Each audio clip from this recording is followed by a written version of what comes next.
depois que o senhor tomou essa decisão, nesse dia, o senhor tinha quantos anos? Eu tinha 16 anos. 16 me anos. lembro, E aí, com quantos anos o senhor foi mandado para Pois é, abrir né? uma congregação? Como eu disse, a transformação que Deus realizou na minha vida foi muito grande, né? Foi Muito assim, radical. da água para o vinho, muito radical mesmo. Sim. A ponto que as pessoas que me conheceram, me conheciam, elas ficaram impactadas, né? Assim, não me reconheciam mais. Você né? não é aquele da Eu não era mais aquela pessoa, exatamente. E as pessoas da igreja achavam que pela minha postura, minha conduta, eu já era crente há muito tempo. Alguns achavam até que eu já tinha nascido no Evangelho, né? Porque Deus me levou a uma maturidade muito grande, muito rápida. Depois da minha conversão, para mim sair para um campo missionário, para mim cuidar de uma obra, de uma comunidade, eu tinha só 8 meses de fé. 8 meses, né? Deus tinha muita pressa na minha vida, né? De agir. E depois de 8 meses, já com 17 anos, já quase aos 18 anos, que foi... Eu faço ano em fevereiro, me converti em maio, né? Eu completei 17, e daí eu já fui, depois de 8 meses, para um campo missionário. Então, foi muito rápido mesmo, né? Cuidar de um trabalho ali, foi assim, tremendo mesmo essa experiência. E como que foi essa experiência de sendo tão jovem, tendo que construir uma igreja, construir também nas pessoas o desejo de estar ali congregando, de ter um lugar para servir a Deus? Eu imagino que tenha acontecido muitos milagres, assim, no sentido de muitas pessoas se rendendo ao Senhor, ou talvez não, mas talvez um milagre maior seja o aumento da nossa fé, né, das pessoas. Como que foi esse momento, assim, dessa experiência do Senhor ali, naquela nova congregação? Olha, hoje eu percebo, o que as pessoas falavam, né? Que eu conseguia transmitir uma paixão muito forte, né?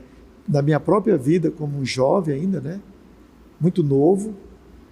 E eu falava de Jesus para as pessoas com uma paixão que as pessoas, assim, elas eram atraídas a Deus, né? Sim. Por esse sentimento de amor, de paixão que eu tinha por Ele. E as pessoas admiravam, né? Isso. E elas, então, iam me ouvir. Né? Eu marcava os cultos, né? As reuniões. E à noite mesmo, depois de um dia de trabalho, né? No interior, que é exaustivo, né? Na roça, ali, no mato. E as pessoas ainda tinham força de tomar um banho, de ir para a igreja à noite, né? E me ouvir pregar, né? Porque elas iam ouvir aquele pequeno missionário, né? Apaixonado por Jesus, né? Pregar uma paixão tão grande que elas gostavam de ouvir. E Jesus realmente fazia muitos milagres, né? De transformação de vidas.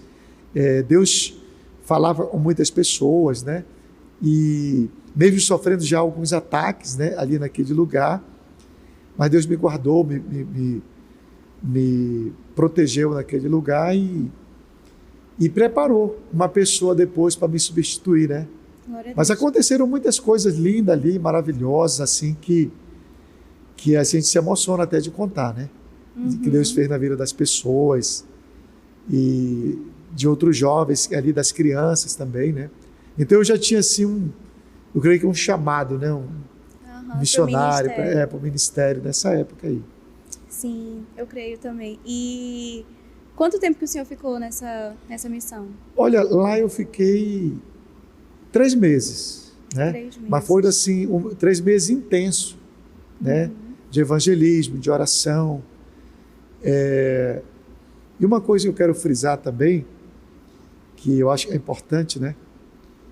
Que eu estando ali, eu morava só, numa casa que me foi cedida lá pelo irmão, né? Que me acolheu lá para fazer esse trabalho. Então eu tinha muito tempo para orar a Deus, né? Então eu gastava muito tempo de oração. E aquilo foi assim uma coisa muito, muito forte no início do meu ministério, né? O suporte principal. O suporte de oração, mas também acompanhado da oração, eu comecei a fazer muitas amizades na comunidade, né? E as pessoas começaram a gostar de mim, né? Porque eu também procurava trabalhar. Eu lembro que, mesmo com 17 anos, eu acordava muito cedo, 5 horas da manhã, eu ia para o lago, né? Pescar, né? Pegar peixe para trazer, porque morando naquela casa eu não queria ser pesado aquela família, né? Então eu ia pegar peixe, eu trabalhava com aquela pessoa, né? Para ajudar ele nos afazeres dele, que ele tinha no trabalho dele. Então eu queria sempre ser uma bênção onde eu ia. Sim. Eu não queria ser um peso, eu não queria ser um incômodo para ninguém, né? Eu procurava ser uma bênção e as pessoas gostavam por isso, né? Eu sempre estava sendo uma bênção para elas, né? No trabalho, na igreja, em tudo que eu fazia, né? Eu procurava dar o meu melhor e as pessoas gostavam muito por isso.